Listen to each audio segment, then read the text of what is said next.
Hello বন্ধুরা, আমরা খুব কম দামের ৫টা স্টক সামনের সপ্তাহে নজর রাখবো এবং কেন নজর রাখছি এটা আমরা ভিডিওতে ডিটেলস বলবো। চলেন আমরা প্রথম স্টকে যাই। প্রথম স্টক হচ্ছে সুজলন এনার্জি। সুজলন, এই যে দেখেন একটা রেজিস্ট্যান্স টেনে দিলাম এবং এইটাই ব্রেকআউটের জায়গায় আছে। মানে এখানে সাপোর্ট নিয়েছিল, এখান থেকে পরে সাপোর্ট নিয়ে এটা ব্রেকআউট করার পরে আবার এখানে সাপোর্ট নিয়ে আবার তারপর দেখেন এটা ক্রস করে নিচে এসেছে এবং এইটা ব্রেকআউটের একটা জায়গা আছে।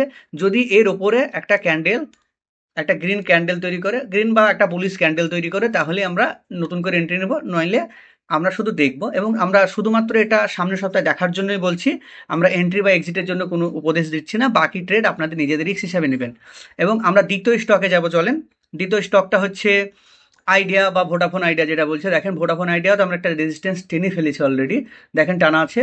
এই রেজিস্ট্যান্সের ওপরে যখনই এই যে ট্রেন্ড লাইন রেজিস্ট্যান্স আছে, এই রেজিস্ট্যান্সের ওপরে যখনই একটা গ্রিন ক্যান্ডেল তৈরি হবে বা একটা বুলিশ বিহেভিয়ার তৈরি হবে, তখনই আমরা এন্ট্রি হবে, তার আগে নয়। তাই আপনারা অবশ্যই এটা সামনের সপ্তাহের দিকে দেখতে পারেন। এবং আমরা নেক্সট স্টকে যাব।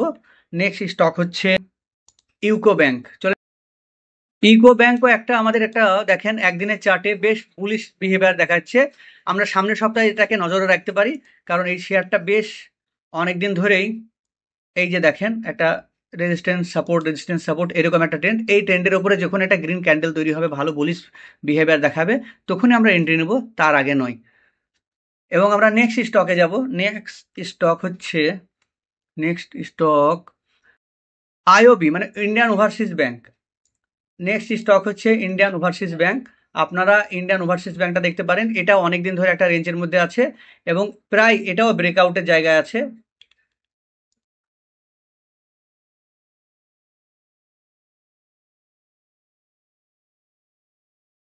এই যে ব্রেকআউটের জায়গা আছে, যদি এর ওপর একটা বুলিশ বিহেভিয়ার বা বুলিশ একটা ক্যান্ডেল তৈরি করে, বা একটা গ্রিন ক্যান্ডেল, এখানে যদি একটা বুলিশ ক্যান্ডেল তৈরি করে, তাহলে আমরা এন্ট্রি নেব, তার আগে নয়।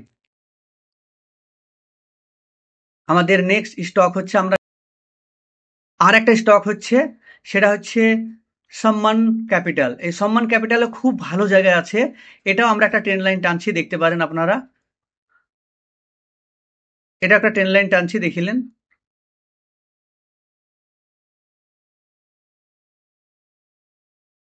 এই যে এর সাপোর্ট ছিল, এই যে সাপোর্ট ছিল, সেই সাপোর্ট থেকে একটা রেজিস্ট্যান্স তৈরি হয়েছে এটা। এই যে এই রেজিস্ট্যান্সের উপরে যখন একটা বুলিশ বিহেভিয়ার ক্যান্ডেল তৈরি হবে, এর উপরে যখন একটা বুলিশ বিহেভিয়ার ক্যান্ডেল তৈরি হবে, আমরা তখনই এন্ট্রি নেব, তার আগে নয়। এই জায়গাটা যদি একটা বুলিশ বিহেভিয়ার তৈরি হয়, তাহলে আমরা এন্ট্রি নেব, তার আগে কিন্তু নয়। শেয়ারটা খুবই ভালো জায়গায় আছে, দেখতে পারেন আপনারা। সামনের সপ্তাহে যে 5টা স্টক নিয়ে আলোচনা করলাম, অবশ্যই আপনারা এই 5টা স্টক সামনের সপ্তাহের দিকে নজর রাখতে পারেন। এখানে আমরা কেনা বা বিক্রি করার কোনো রকম রিকমেন্ডেশন করি না, আপনারা নিজেদের রিস্ক হিসাবে নিজেরা ট্রেড করবেন। আমি শুধু জাস্ট বললাম এই 5টা স্টক ব্রেকআউটের জায়গায় আছে, সেটা আপনাদেরকে জাস্ট এই ভিডিওর মাধ্যমে জানালাম। আপনারা অবশ্যই ভিডিওটা কেমন হয়েছে সেটা আমাকে এই কমেন্ট করবেন, এবং ভিডিও যদি ভালো লেগে থাকে লাইক করবেন এবং চ্যানেলটিকে সাবস্ক্রাইব করবেন। আর আমাকে এতক্ষণ শোনার জন্য অনেক অনেক ধন্যবাদ।